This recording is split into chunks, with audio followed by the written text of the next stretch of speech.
ठीक है, तो सिंगल इन्वर्टेड कॉमा की जरूरत नहीं है क्योंकि ये इंटीजर है। नेक्स्ट है अमाउंट, अमाउंट भी इंटीजर ही है या डेसिमल में अपन लिखते हैं, तो उसमें भी हमें सिंगल इन्वर्टेड कॉमा देने की जरूरत नहीं है, मैं प्लेन वैल्यू डाल सकता हूँ।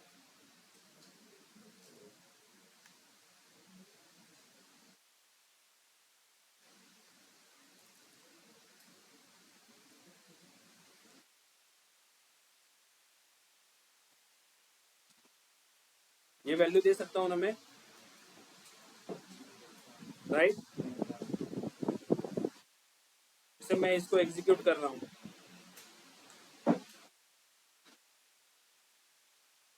one row affected, and let's check what is the value.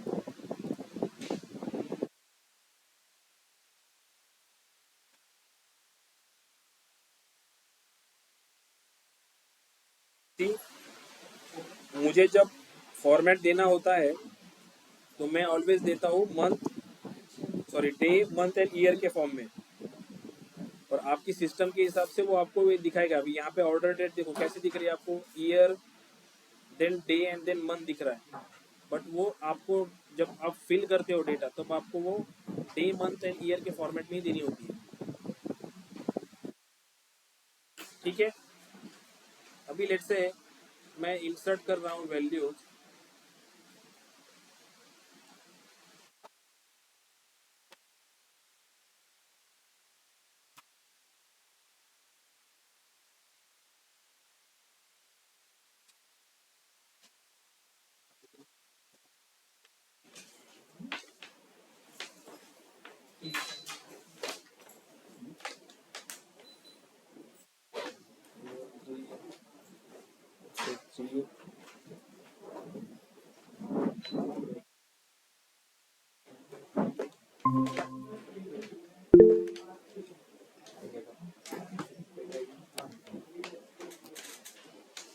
ठीक है।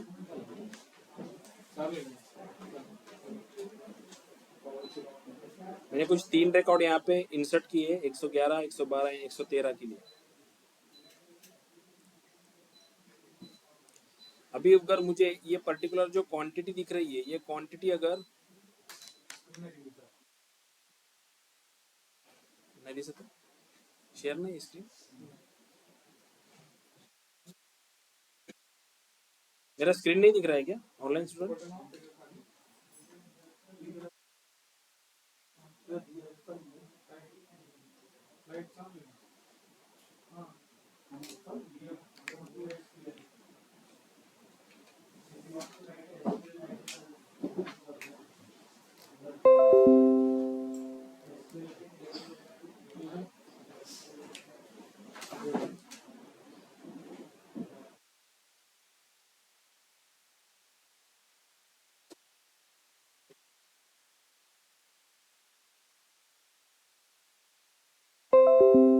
स्क्रीन दिख रही है मेरी?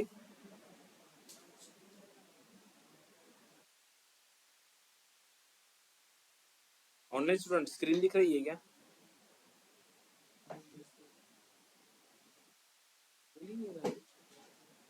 हेलो, मेरी आवाज आ रही है क्या online student?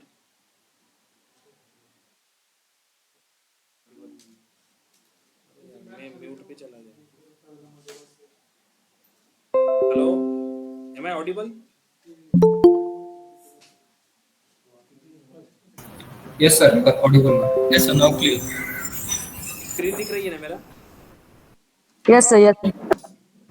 Yes, sir.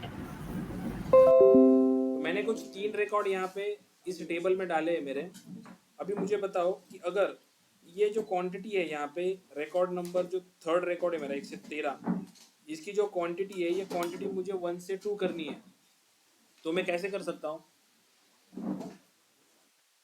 Alter. Alter. और कोई है जो बताना चाहता है कि कैसे कर Update. सकते हैं? ये मुझे क्वांटिटी जो है 1 यहाँ की, ये 1 क्वांटिटी मुझे 2 करनी है। Update. Update, sir. Update. Update, sir. Update use करना पड़ेगा, right. Alter is for what? Alter हम कुछ स्ट्रक्चर में चेंजेस नहीं कर रहे, हम कोई कॉलम ऐड नहीं कर रहे या कॉलम को रिमूव नहीं कर रहे, हम कॉलम के अंदर की जो वैल्यू है उस वैल्यू को अपन अपडेट कर रहे हैं। So we need to use update statement. तो कैसे रहेगा अपडेट,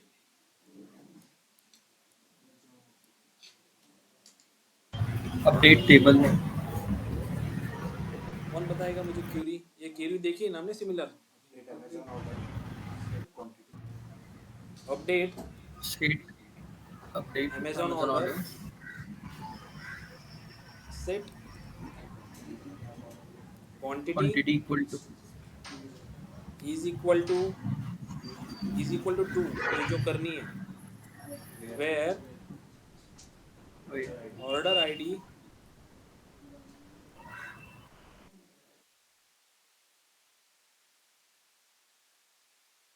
इज इक्वल टू 113।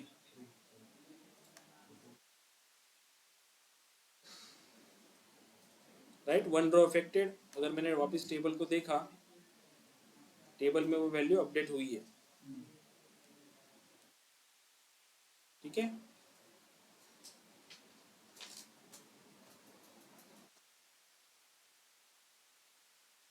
अभी अभी मान लो कि मेरे पास यहाँ पे क्वांटिटी के लिए कोई वैल्यू नहीं है, मेरा जो डेटा है उस डेटा में इस क्वांटिटी के लिए कोई वैल्यू नहीं है, या मुझे बस एक दो कॉलम को ही डेटा फिल करना है, बाकी के लिए कुछ डेटा नहीं है मेरे पास। तो वैसे केस में अपन कैसे इंसर्ट करेंगे वैल्यूज, जैसे अभी अपने पास 5 कॉलम है यहाँ पे, और मेरे पास सिर्फ 3 कॉलम का ही डेटा है, ये लास्ट के 2 जो कॉलम है इनका डेटा नहीं है मेरे पास।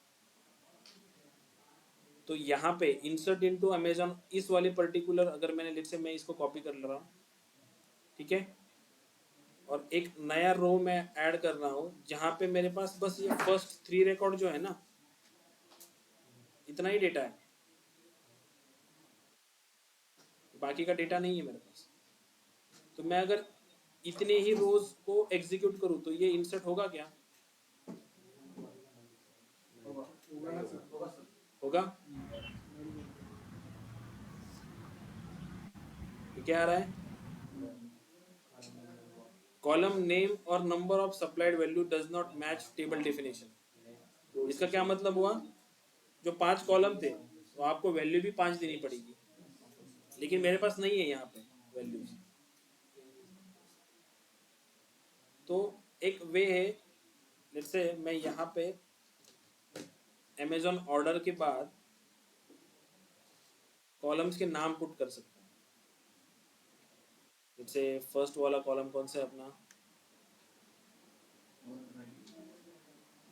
ऑर्डर आईडी ना,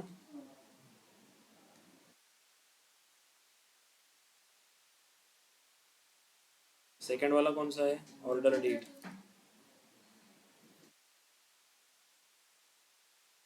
थर्ड वाला कौन सा है, कस्टमर आईडी। ठीक है, 3 कॉलम मैंने पुट किए। मैं यहाँ पे क्या कर रहा हूँ, insert into Amazon order, Amazon order के अंदर के कौन से 3 कॉलम पे वैल्यू करनी है, वो 3 कॉलम के नाम यहाँ पे डाला है मैंने, और यहाँ पे 3 वैल्यूज डाली है। नाउ इसको अगर एग्जीक्यूट करूँ तो होगा क्या,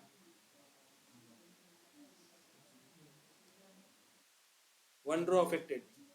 ठीक है, अगर मैंने इसको अभी देखा अमेजन ऑर्डर में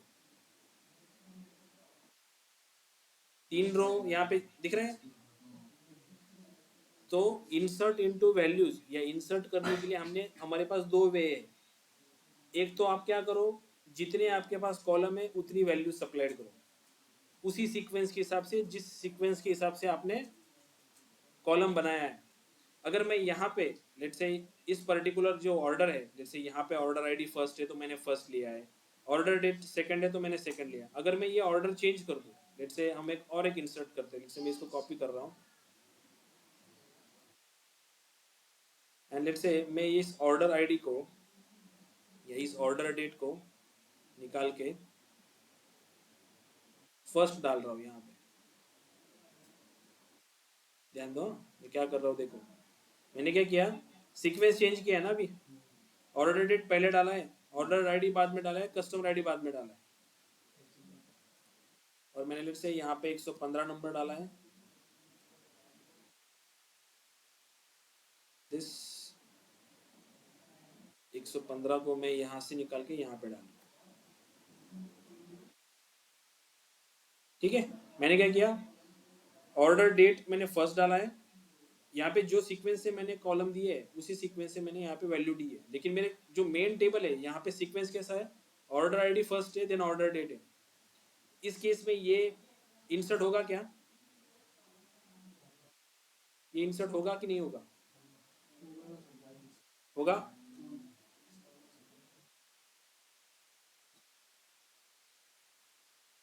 एग्जीक्यूट कर रहा हूँ, वन रो अफेक्टेड।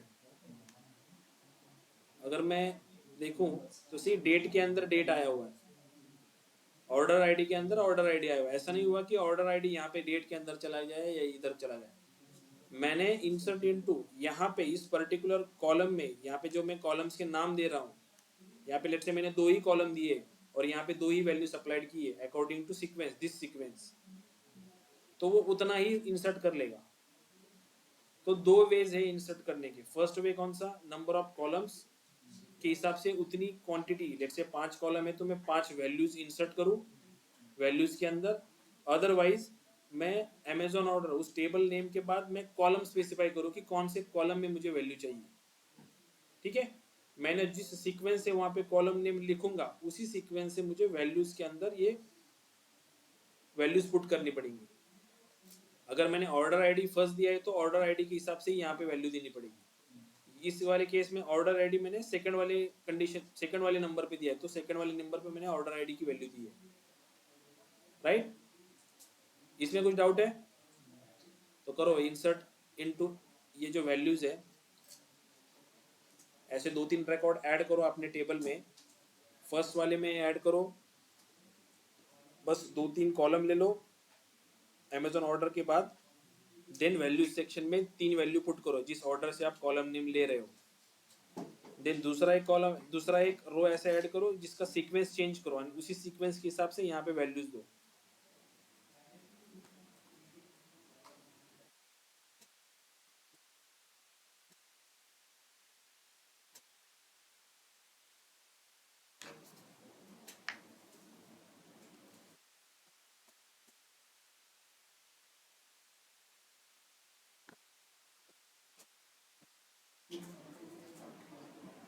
जो लेक्चर्स है वो सारे लेक्चर्स अपन यूट्यूब पे रिकॉर्डेड लेक्चर डालते हैं, लिंक शेयर कर देते हैं, सर से लिंक ले लेना आप और एक बार रिकॉर्डेड लेक्चर देखें। जस्ट इनिशियल ये छोटे छोटे लेक्चर है, तो एक बार वो आपको उनका क्लियर हो जाएगा पहले क्लास में क्या लिया हुआ।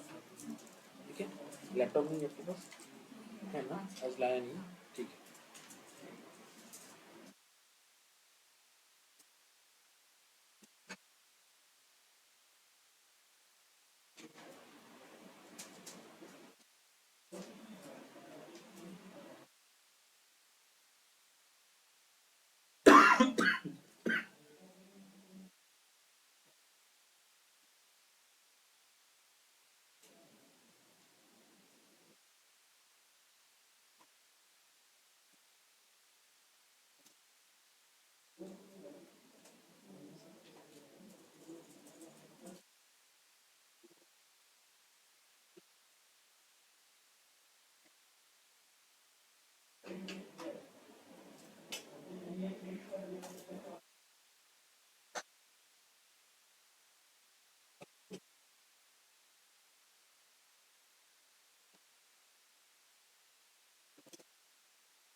डन हो गया सबका ऑनलाइन स्टूडेंट?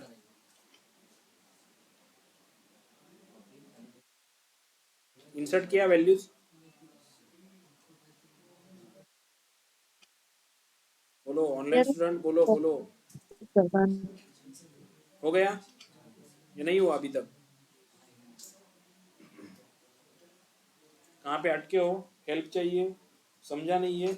बोलो, पूछो।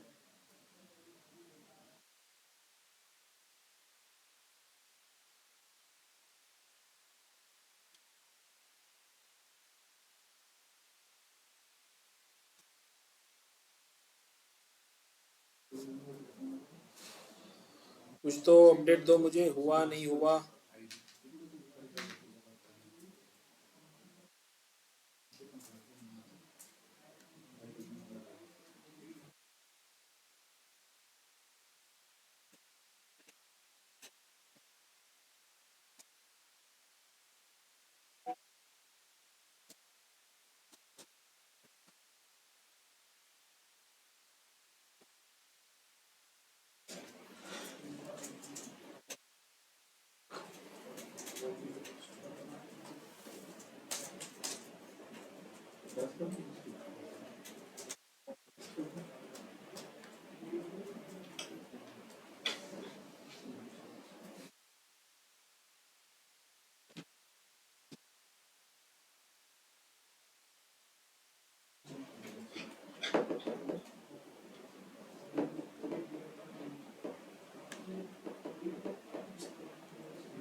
हुआ ना रे सबका? तो अभी यहाँ पे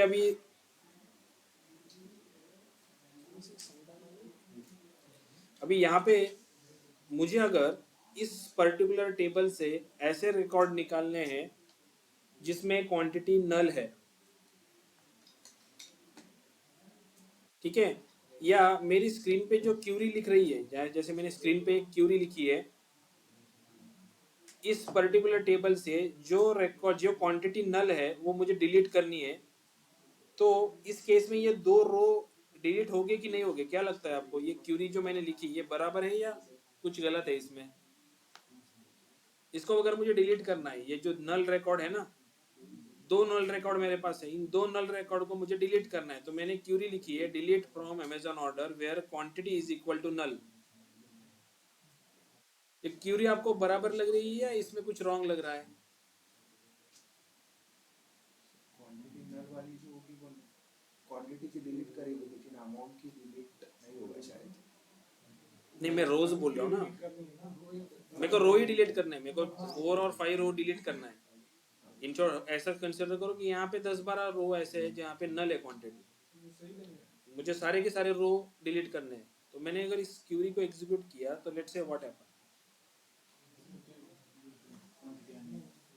ये क्या बोल रहा है?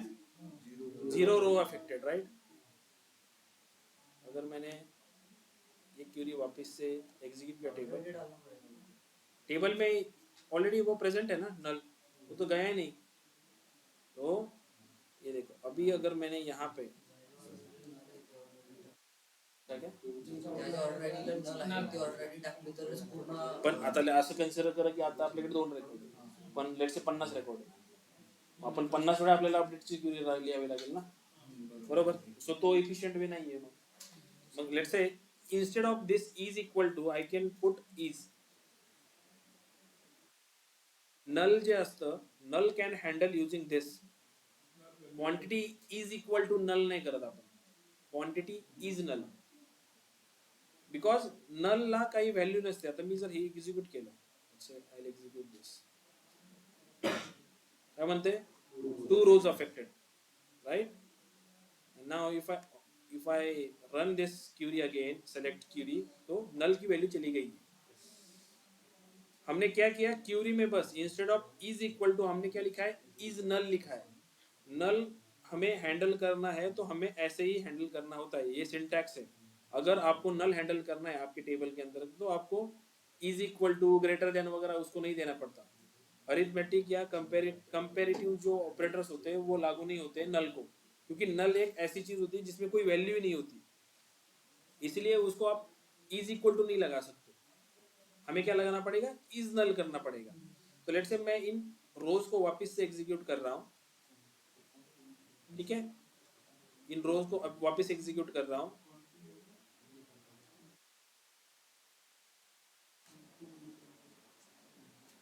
और मुझे अभी आप लोग क्यूरी बताओगे, मुझे नीचे वाले टेबल में से ऐसे रिकॉर्ड्स चाहिए जो नल नहीं है, जो नल नहीं है।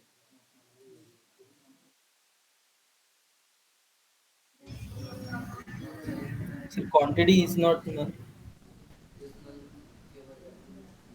जैसे इज नल है वैसे इज नॉट नल है, Is not null. Is not null है, राइट। सो मैं ऐसे लिख सकता हूँ ना यहाँ पे कि select star from Amazon order,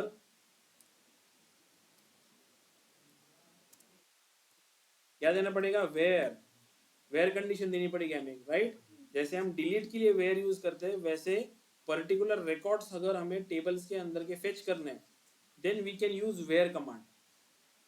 where सिर्फ डिलीट के लिए यूज नहीं होता, वेयर एक क्लॉज है जिसको यूज करके आप स्पेसिफिक रोज को फेच कर सकते हो उस टेबल से। जैसे मैं क्यूरी लिख रहा हूं, select star from Amazon order where quantity is not null. इसको अगर रन किया तो क्या आना चाहिए आउटपुट, 3 रिकॉर्ड मिलने चाहिए अपने को, राइट।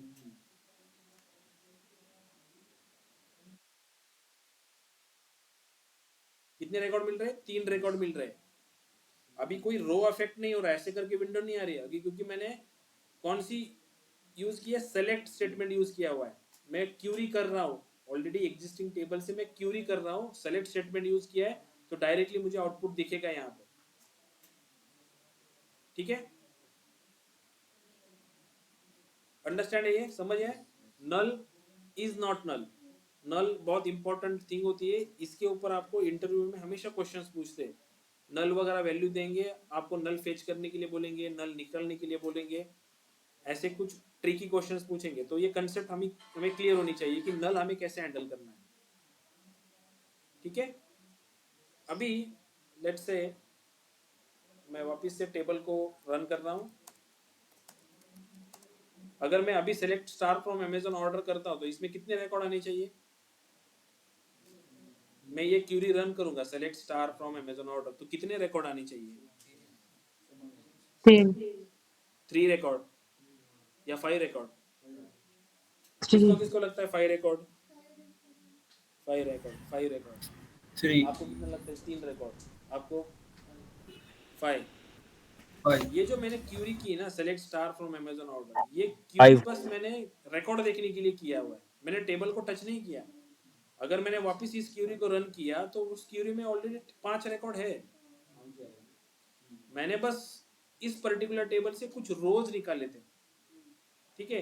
तो अभी यहाँ पे मुझे ऐसे रिकॉर्ड देखने हैं बस जो नल है, तो कौन सी क्यूरी रन करनी पड़ेगी, सिर्फ नल रिकॉर्ड देखने हैं मुझे, where Where quantity is is null. is null. null।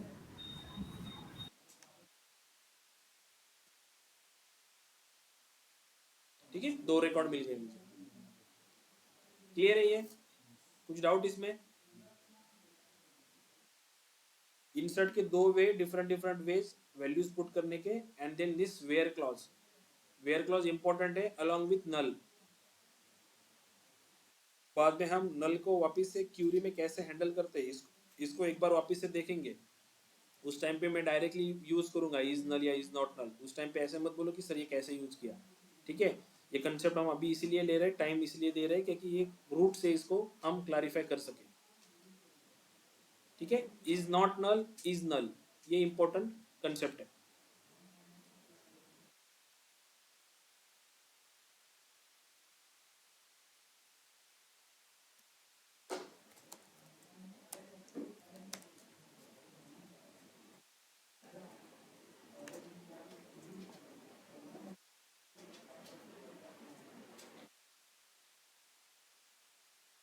B, इस पर्टिकुलर ऑर्डर आईडी में यहाँ पे देखो मेरा 3 नंबर और 4 नंबर का जो ऑर्डर आईडी है ये मेरा है, क्या है, रिपीटेटिव है ना। मुझे इसको ना चेंज करना है। ये लेट से ये 4 नंबर का जो रो है इसको 114 करना है, और ये क्वांटिटी और अमाउंट की जो वैल्यूज है ना इसमें भी वैल्यू डालना है। तो क्या लगता है आपको हमें किस वे से जाना चाहिए? अपडेट करना पड़ेगा। और दिमाग लगाओ क्या कर सकते हैं। और इसमें इस केस में हम क्या कर सकते हैं, ये जो फोर्थ रो है मेरा, इस फोर्थ रो को मुझे करना है 114 ऑर्डर आईडी को, एंड इस क्वांटिटी और अमाउंट की वैल्यू में यहाँ पे कुछ वैल्यूज डालनी है। अगर मैं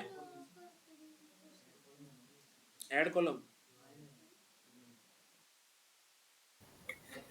First update. सो अपडेट अगर मुझे करना है तो मैं क्या करूंगा, अपडेट लेट से मैंने अपडेट किया, ठीक है, अपडेट अमेजोन ऑर्डर, यहाँ पे ध्यान दो, अपडेट अमेजोन ऑर्डर। तो अगर अपडेट करना है तो मैं क्या कंडीशन दूं यहाँ पे, सेट, हाँ सेट क्या करूँ, order ID, set order ID is equal to 114, आगे Where quantity is equal to 113 where quantity is equal to is equal to क्या डालूं, नल, नहीं 113. Where quantity is equal to 11, but ये 11 की क्वांटिटी कहाँ पे है, यहाँ पे वेयर कंडीशन आप कहाँ पे देते हो, आपको फाइंड आउट करना है ना कि सेट जो आउटपुट चाहिए हमें वो हम यहाँ पे देते हैं, बराबर सेट में देते कि सेट ऑर्डर, और मुझे जो चेंज करना है वो चेंज यहाँ पे देते हैं, और उसके रेफरेंस के लिए अपन क्या करते हैं, की देते हैं कि भाई इस रो को जाके फाइंड आउट करो। तो इस केस में हम कैसे 113 ला करेंगे, 114 करायचं आहे ना सर? क्या क्या, 113 ला 114 करायचं आहे ना? हाँ आपल्याला काय करायचंय, फोर्थ वाला जो रेकॉर्ड आहे ना 113 येते, हम्म.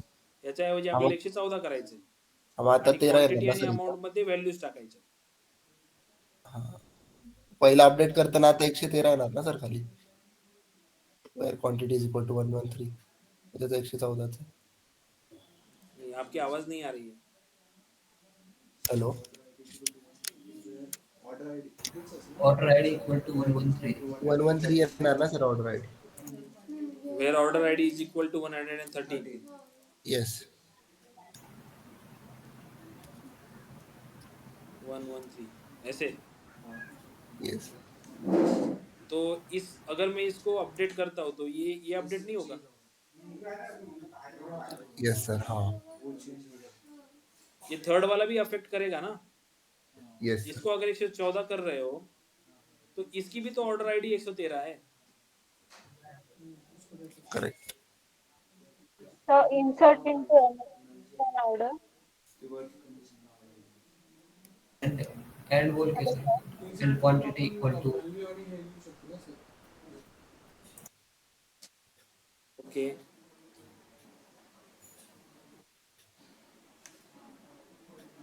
तो सिंपल अपन ऐसे नहीं कर सकते, ये नल वाला रिकॉर्ड डिलीट कर दो और इंसर्ट इनटू से नया वाला रिकॉर्ड ही अपडेट कर दो, क्योंकि यही एक वे है ना इस केस में, दूसरा वे नहीं है। आप यहाँ पे लॉक हो गए हो क्योंकि 113 के लिए आपके पास जो रिकॉर्ड है उस रिकॉर्ड को आपको छेड़ना नहीं है। नल वाले रिकॉर्ड जो है, नल वाले रिकॉर्ड्स को आप डिलीट कर सकते हो और अगेन इंसर्ट इनटू करके इस वैल्यू को अपडेट कर दो। सर सिर्फ 113 कैसे डिलीट होगा, फिर वो दोनों डिलीट हो जाएंगे ना। मुझे सिर्फ 113 where quantity is equal to null. 113 और वो दोनों इंसर्ट करना पड़ेगा। तो लेट से ऐसे कर सकते हैं, लेट से मैंने यहाँ पे किया, मैंने यहाँ पे कुछ क्वांटिटी अभी या इस केस के लिए लेट से मैंने यहाँ पे क्वांटिटी डाल दी सपोज 2000, ठीक है, यहाँ पे क्वांटिटी अपडेट करके मैंने 2000 डाल दी, या इंसर्ट इनटू वैल्यूज करके मैंने बस क्वांटिटी और अमाउंट का कॉलम दे दिया और इस दो कॉलम्स में मैंने बस वैल्यू पुट कर दिया, एंड देन इस क्वांटिटी का रेफरेंस लेके मैंने इसको चेंज किया, तो ऐसे कर सकते हैं। लेट्स से ऐसे किया मैंने, for example insert into values, this is not a right way but try करते हैं, ठीक है। इंसर्ट इनटू अमेजन ऑर्डर्स,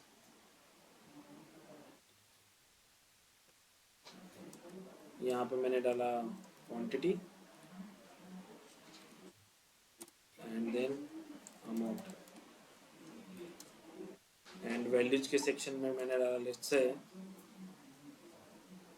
5 डाला क्वांटिटी, एंड अमाउंट डाला लेट्स से मैंने 200। इसको मैंने एग्जीक्यूट किया,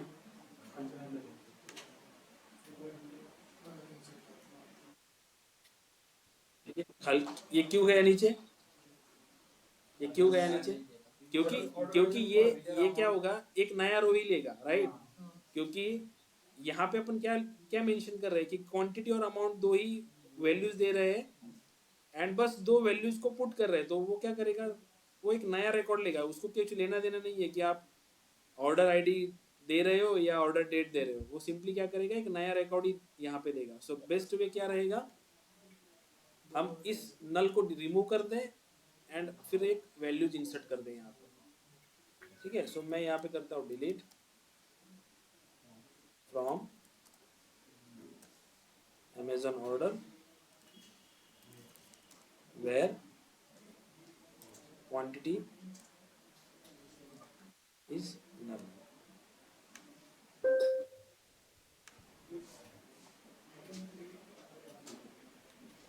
ठीक है। दो रो इफेक्ट हुए, then I go select star from this order,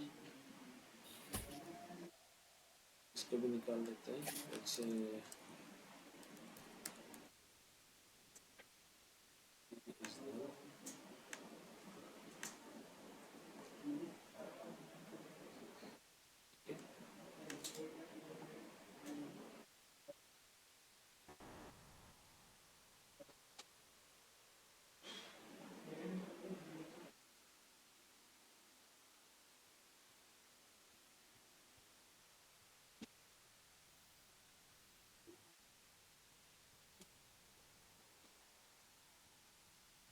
से मेरे केस में यहाँ पे है 114,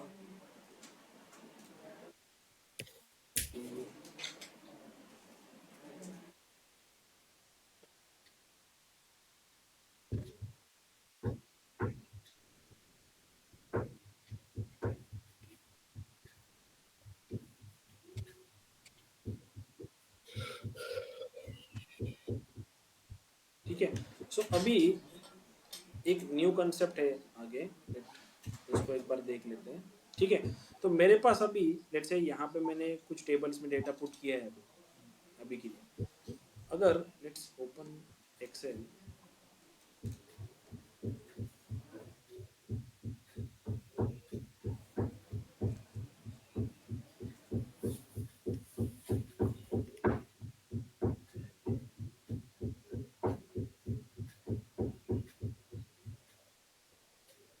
फैक्ट एंड डायमेंशंस किसको पता है क्या होता है, फैक्ट एंड डायमेंशन। जिन लोगों का एसक्यूएल, जिन लोगों का पावर बीआई हुआ होगा उनको पता होगा ये चीज।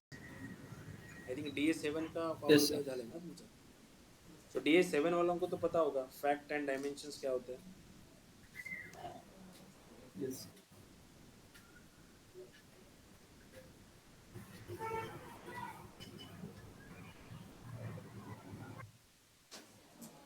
एक मिनट, जस्ट मेरे पास एक टेबल है, this table,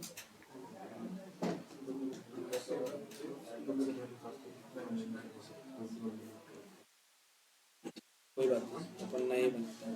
so let's say यहाँ पे मेरे पास ऑर्डर आईडी है, देन मेरे पास कस्टमर आईडी है, देन कस्टमर का नेम है,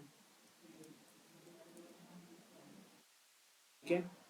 देन उसका सिटी है, कौन सी सिटी से वो कस्टमर है, उसका एड्रेस है,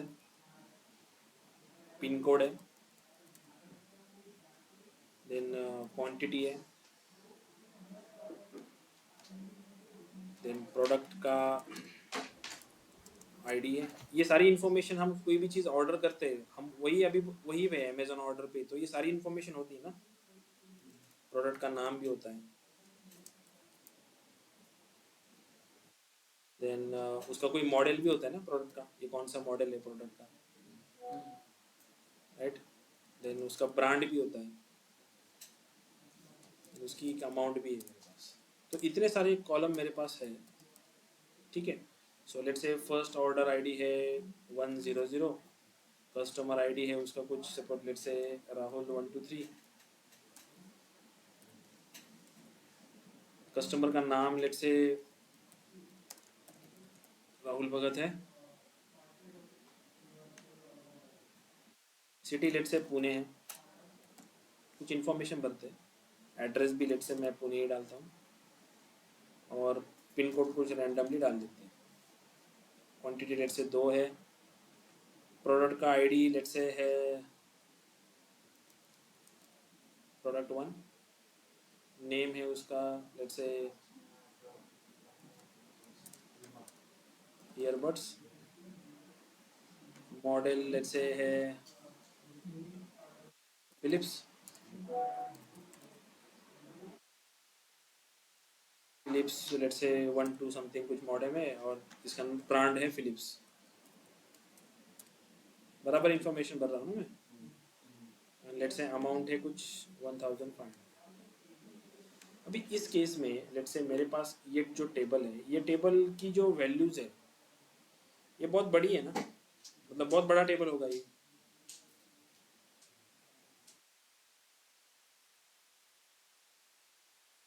ठीक है, तो इतनी इंफॉर्मेशन मैं अपडेट रख रहा हूँ डेली, लेट्स से मेरे थाउजेंड्स ऑफ और लैक्स में मेरी ऑर्डर्स डेली जा रहे हैं, और इस ऐसे मल्टीपल रिकॉर्ड्स मेरे पास जनरेट हो रहे हैं ना। जैसे मैं यहाँ पे पेस्ट कर रहा हूँ इसको, ठीक है। जैसे ऑर्डर आईडी 200 है, then 300. Let me finish this table first and then we'll discuss. से यहाँ पे है Sehul 234, Sehul, और let's say ये बंदा बैंगलोर से है,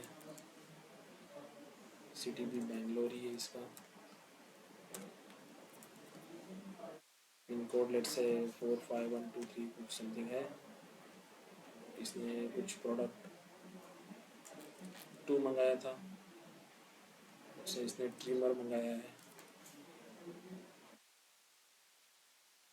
ये कुछ XY में डाल देता हूँ, Philips let's say this amount will be 1200 12,000 something.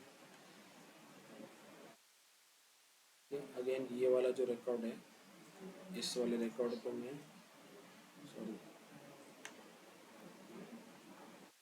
ठीक है, ये इन्फॉर्मेशन पकड़ो ऐसी है। सो अभी इस डेटा में प्रॉब्लम क्या है, सारी इन्फॉर्मेशन तो मुझे दिख रही है ना यहाँ पे, इस डेटा में एक प्रॉब्लम है। प्रॉब्लम ये है कि यहाँ पे जैसे जैसे सपोज जैसे फॉर एग्जांपल ये फर्स्ट कस्टमर है राहुल भगत, तो इस बंदे ने मल्टीपल टाइम्स ऑर्डर किया हुआ है, ऐसा कोई लिमिटेशन तो नहीं है ना किसी बंदे के ऊपर कि वो एक ही बार ऑर्डर करेगा। तो इसका जो ये इन्फॉर्मेशन है ना, ये इन्फॉर्मेशन जैसे ये नाम, सिटी, एड्रेस, पिन कोड, ये इन्फॉर्मेशन रिपीट हो रहा है ना सिस्टम में, वो बार बार सेव कर रहा है। इन शॉर्ट ये जो इन्फॉर्मेशन है, जो इन्फॉर्मेशन रिपीट हो रही है, वो डेटाबेस में वापस से अगर सेव हो रही तो वो स्पेस ले रहा है ना, डेटाबेस में वो स्पेस ले रहा है। तो इसलिए मैं क्या कर सकता हूँ, एक टेबल क्रिएट कर सकता हूँ। जैसे मैंने एक टेबल क्रिएट किया, कस्टमर नाम का एक मैंने टेबल क्रिएट किया, वहाँ पे मैं क्या कर रहा हूँ, ये इन्फॉर्मेशन दे रहा हूँ। लेट्स से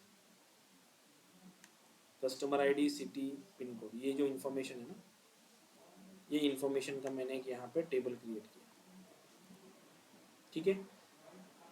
और यहाँ पे बस मैंने इतना ही रिकॉर्ड रखा है।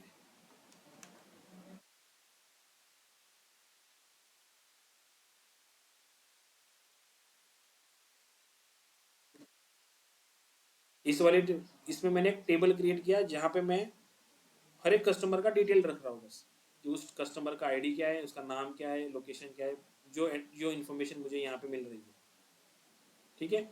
और इसको मैंने एक आईडी दिया, लेट्स से फॉर एग्जांपल कस्ट की, इसको मैंने लेट्स से 1 दिया, इसको मैंने 2 दिया, ठीक है। समझ रहे हो मैंने क्या किया, एक टेबल क्रिएट किया है सेपरेट। उस टेबल में मैंने क्या किया, customer ID, customer name, city, उस कस्टमर रिलेटेड जितनी इन्फॉर्मेशन इस टेबल में थी ना, वो यूनिक इन्फॉर्मेशन मैंने यहाँ पे स्टोर की है।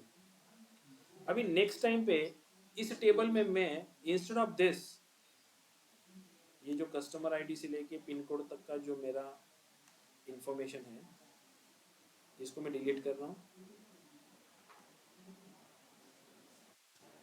ठीक है। और लेट्स से यहाँ पे मैंने एक ऐड कर दिया कस्टमर की, और यहाँ पे मैं स्टोर क्या कर रहा हूँ, इंफॉर्मेशन 1 2 1 1 1, ठीक है।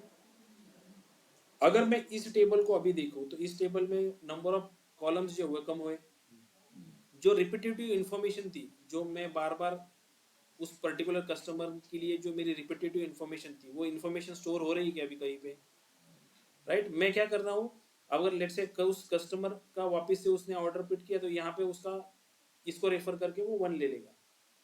सो मैंने जो ये जो यूनिक टेबल बनाया कस्टमर का, ये है डायमेंशन टेबल, इसको बोलते हैं हम डायमेंशन टेबल। तो फैक्ट एंड डायमेंशंस क्या होते हैं, फैक्ट एंड डायमेंशंस होते हैं कि मेरा जो ट्रांजैक्शन टेबल होता है डे टू डे जिसमें ट्रांजैक्शन होता है, जैसे मेरे केस में जो ऑर्डर्स है अमेजॉन का ऑर्डर्स टेबल है जिसमें डे टू डे ट्रांजैक्शन मेरे रिकॉर्ड हो रहे हैं, तो उस ट्रांजैक्शन में मैं बस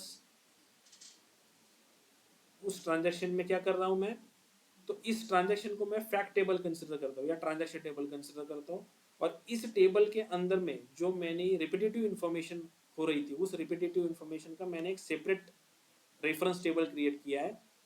और मैं इस कस्टमर की जो यहाँ पे प्राइमरी की काम कर रही है, उसको यहाँ पे एज अ फॉरेन की यूज कर रहा हूँ। प्राइमरी की फॉरेन की कंसेप्ट क्या होता है, जो मेरे टेबल्स होते हैं, किसी को पता है प्राइमरी की फॉरेन की कंसेप्ट? ये आई थिंक फर्स्ट लेक्चर को हुआ है ना ये। तो यही ये जो यहाँ की इस वाले डायमेंशन टेबल की जो या इस वाले यूनिक टेबल की जो प्राइमरी की है, वो यूज होती है एज अ रेफरेंस की इस ट्रांजैक्शन टेबल में। तो ये मेरा डायमेंशन टेबल हुआ और ये मेरा फैक्ट टेबल हुआ। सेम वे यहाँ पे देखो, यहाँ पे प्रोडक्ट आईडी है, प्रोडक्ट का नाम है, मॉडल है, ब्रांड है, ये भी इंफॉर्मेशन रिपीटेटिव है ना। तो मैं यहाँ पे दूसरा टेबल क्रिएट कर सकता हूँ प्रोडक्ट करके, और इस इंफॉर्मेशन को, इस पर्टिकुलर इंफॉर्मेशन को मैं वहां पे सेव कर रहा हूँ।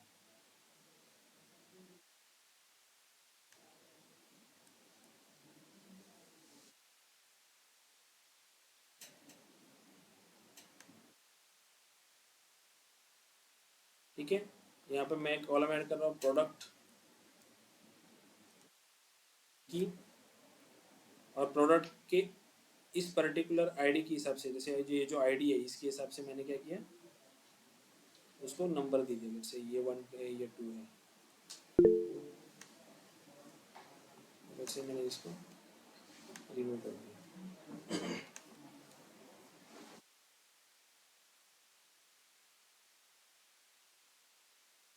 यहाँ पे मैंने वो प्रोडक्ट का की यूज किया। बेसिकली प्रोडक्ट का जो टेबल है वो हर एक प्रोडक्ट का इंफॉर्मेशन देता है मुझे कि इस पर्टिकुलर प्रोडक्ट का डिटेल इंफॉर्मेशन क्या है। जैसे यहाँ पे मैंने 1 दे रहा हूँ, यहाँ पे 2, यहाँ पे 1 1 1। अभी कंपैरेटिवली फर्स्ट ये जो मेरा ट्रांजैक्शन टेबल था ये छोटा हो गया, ये कंपैरेटिवली जो मेरा स्पेस ले रहा है सिस्टम में ये कम ले रहा है, क्योंकि मैंने क्या किया, डायमेंशन टेबल्स क्रिएट किया अलग से कस्टमर एंड प्रोडक्ट के लिए, जो प्योरली मेरा बस कस्टमर की इंफॉर्मेशन एंड प्रोडक्ट की इंफॉर्मेशन स्टोर करते हैं। और ये जो इन्फॉर्मेशन है इसका मैं प्राइमरी की इस ट्रांजैक्शन टेबल में यूज कर रहा हूँ एज अ रेफरेंस या फॉरेन की, जो डिनोट करते हैं कि लेट से कस्टमर की 1 है, तो इस 1 की इन्फॉर्मेशन मुझे यहाँ पे मिलेगी, उस पूरे कस्टमर की डिटेल यहाँ पे स्टोर होते समय बस वो 1 करके स्टोर हो रहा है। सो दिस, ये जो कंसेप्ट है, ये कंसेप्ट हम बोलते हैं फैक्ट एंड डायमेंशन, और मल्टी डायमेंशन बोलते हैं इसको, क्योंकि मेरे पास मल्टीपल डायमेंशंस होते हैं। मेरा डेटाबेस अगर बड़ा है तो हो सकता है कि मेरे पास एक नहीं, मेरे पास 10-15 डायमेंशंस हो, तो इसको बोलते हैं मल्टी डायमेंशनिंग डेटाबेस। ठीक है, ये अंडरस्टैंडिंग किस लिए चाहिए हमें कि जो जब हम डेटाबेस बनाते हैं, जब हम डेटा को एनालाइज करते हैं, तो ये हमें अंडरस्टैंड करना पड़ता है पहले कि हमारा जो डेटा है वो डेटा कितने टेबल्स में स्टोर होने वाला है, उस टेबल्स में डायमेंशंस कितने, फैक्ट कितने, तभी एंड तभी आप डेटाबेस क्रिएट करके फिर वहाँ पे टेबल जनरेशन करते हो। आप ब्लाइंडली, लेट से मैं कोई XYZ कंपनी है मेरी, और आपको बोला गया कि लेट से मुझे डेटाबेस जनरेट करके दो, तो आप ब्लाइंडली डेटाबेस जनरेट नहीं करोगे। डेटाबेस जनरेट करने के लिए इंटिटी रिलेशनशिप डायग्राम, जिसको ER डायग्राम्स बोलते हैं, उस ER डायग्राम पे हमें क्या करना पड़ता है, ऐसे फैक्ट एंड ट्रांजैक्शन, ऐसे फैक्ट एंड डायमेंशन टेबल्स को लिस्ट आउट करना पड़ता है कि मेरे इतने डायमेंशन टेबल रहेंगे, मेरे इतने फैक्ट टेबल्स रहेंगे। देन हमें उस dimension table to fact table base upon primary key and foreign key जो रिलेशनशिप बनाते हैं अपन, टेबल्स के बीच में जो रिलेशनशिप बनती है बेस अपॉन दिस, जैसे कि मेरा ये कस्टमर टेबल है और ये मेरा ट्रांजैक्शन टेबल है, तो रिलेशनशिप मतलब मैं इन कस्टमर की को इस कस्टमर की के साथ कनेक्ट करता हूँ और एक डायग्राम बनाता हूँ। इंटिटी रिलेशनशिप मतलब ये जो मेरा टेबल है इसको मैं इंटिटी बोलूंगा, ये कस्टमर का टेबल मेरा एक इंटिटी है, प्रोडक्ट का टेबल एक इंटिटी है। So number of tables are nothing but my entity. इन डिफरेंट डिफरेंट टेबल्स में मैं रिलेशनशिप बनाता हूँ एंड एक डायग्राम क्रिएट करता हूँ। अगर ऑनलाइन मैंने आपको ER डायग्राम दिखाया, इसके लिए अलग अलग टूल्स यूज होते हैं ER डायग्राम बनाने के लिए, जैसे ER डायग्राम,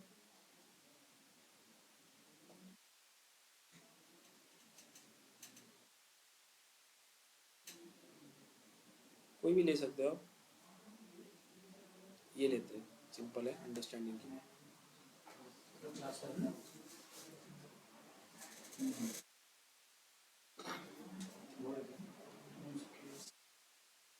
सी यहाँ पे ऐसी ER डायग्राम बनानी पड़ती पहले हमें, मतलब डेटा इंजीनियर्स ऐसी ER डायग्राम बनाते हैं जो पहले डिफाइन करते हैं कि डेटा कैसे है। जैसे कि अभी यहाँ पे आप अगर आप देख रहे हो for example this passenger table, तो यहाँ पे एक सिंगल लाइन दिख रही है और यहाँ पे मल्टीपल लाइन से कनेक्टेड होते हैं, जैसे ये बुकिंग एंड ये बैगेज चेक, ये 2 टेबल्स है, तो यहाँ पे एक सिंगल लाइन है, यहाँ पे ये मल्टीपल लाइन है, तो ये 1 to many रिलेशनशिप हुआ। ऐसे कार्डिनलिटी होती है, 1 to many relationship, many to many relationship, 1 to 1 relationship. ठीक है, अभी आपको ये चीजें इतनी क्लियर नहीं होगी, लेकिन जब आपका पावर BI होगा, मैं खासकर DA8 वालों को बोल रहा हूँ, तब ये चीजें हम डिटेल्स में देखेंगे कि रिलेशनशिप कैसे बनती है। तो ये ER डायग्राम का जो कंसेप्ट है ये आपको वहाँ पे और क्लियर होगा उस टाइम पे। ठीक है, कि ये फैक्ट डायमेंशन को हम कैसे लोकेट करते हैं, ये रिलेशनशिप अपन कैसे बनाते हैं, 1 to many क्या होता है, many to 1 क्या होता है, 1 to 1 क्या होता है, many to many क्या होता है। क्लास का नहीं, हमारा नहीं है ये मैंने ऑनलाइन लिया। हाँ, इसको ER डायग्राम बोलता है। ठीक है, सो ये अभी आपको बस मैं इसलिए बता रहा हूँ कि थोड़ा आपको एक डेटाबेस और एक्चुअल जो काम चलता है ना इसका थोड़ा सा एक आइडिया आ जाए कि ऐसे ऐसे एक प्रोसेस होता है। हम अभी क्या कर रहे हैं, हम लोग बस एक टेबल बना रहे हैं, उसमें कुछ वैल्यूज डाल रहे हैं, कुछ अपडेट कर रहे हैं, कुछ अल्टर कर रहे हैं, बेसिक जो कंसेप्ट है या बेसिक जो कमांड है ना उसको सीख रहे हैं। बट बियॉन्ड दैट उसके भी पीछे जो लॉजिक होता है डेटाबेस बनाने का, फैक्ट डायमेंशन का, ये भी हमें कुछ एक उसका पिक्चर चाहिए, एक आइडिया चाहिए। किसी ने आपको पूछा कि फैक्ट एंड डायमेंशन टेबल्स क्या होते हैं या ER डायग्राम के बारे में सुना है क्या, तो उसका कुछ एक आइडिया हमें होना चाहिए। ठीक है, एटलीस्ट आपसे मैं यही एक्सपेक्ट करूंगा कि एटलीस्ट आपको इतना पता होना चाहिए कि ER डायग्राम का फुल फॉर्म क्या है, एंटिटी रिलेशनशिप डायग्राम। उसमें हम क्या होता है कि फैक्ट एंड डायमेंशन टेबल्स के बीच में रिलेशनशिप वहाँ पे स्पेसिफाई की जाती है। एंड वंस वो जो आप ER डायग्राम बनाते हो, वंस वो अप्रूव हो जाता है, then you go for creating tables and putting values into that table. Tables बाद में क्रिएट होते हैं, पहले क्या क्रिएट होता है? ER diagram. उसके पहले क्या होता है? डायमेंशन फैक्ट्स सेपरेट होते हैं, देन ER डायग्राम बनता है, एंड देन उसके बाद आप उसमें टेबल्स क्रिएट करके वैल्यूज उसमें इंसर्ट होते हैं, देन वो टेबल आपका एक्चुअल में आता है डेटाबेस में। ठीक है, सो आज के लिए यहीं पे रुकेंगे अपन। कल वाइल्ड कार्ड्स लेंगे अपन। ठीक है, वाइल्ड कार्ड्स के बाद कुछ एक दो टॉपिक और है, उसके बाद मैं कल आपको असाइनमेंट दूंगा, एक फर्स्ट असाइनमेंट आपका। ठीक है, सिंपल असाइनमेंट है, 10-12 क्वेश्चंस रहेंगे उसमें, इसको कंप्लीट कर लेना, ज़्यादा टाइम नहीं लगेगा, 1-2 घंटा ही लगेगा आपको। बट कल वाइल्ड कार्ड होने के बाद अपन वो कर सकते हैं, वाइल्ड कार्ड अभी तक हुआ नहीं है तो वो ले नहीं सकते, लेकिन कल अपन वाइल्ड कार्ड शुरू करेंगे। ठीक है, ऑनलाइन स्टूडेंट समझे? समझे या कुछ नहीं समझे?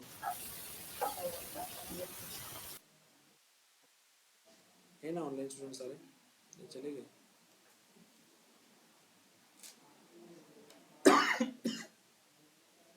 यस निखिल, बोलो। निखिल, वाइल्ड कार्ड मतलब लाइक ऑपरेटर्स होते हैं ना, तो उसको वाइल्ड कार्ड बोलते हैं एसक्यूएल में। जैसे मान लो कि मेरा ये टेबल है, राइट? जैसे मेरा एक टेबल है, ये कस्टमर का टेबल है, तो इस टेबल में से मेरे को ऐसे रिकॉर्ड देखने हैं, या इस कस्टमर नाम से ऐसे नाम मुझे निकालने हैं जो स्टार्ट R से होते हैं और एंड T से होते हैं, या मुझे ऐसे रिकॉर्ड देखने हैं जिनका फर्स्ट कैरेक्टर P है एंड थर्ड कैरेक्टर N है।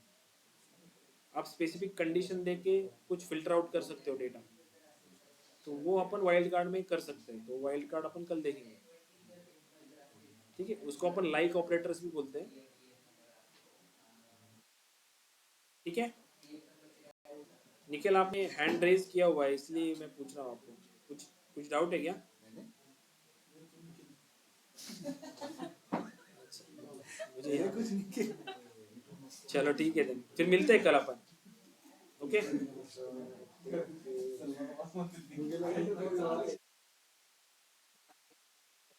चलो बाय, टेक केयर।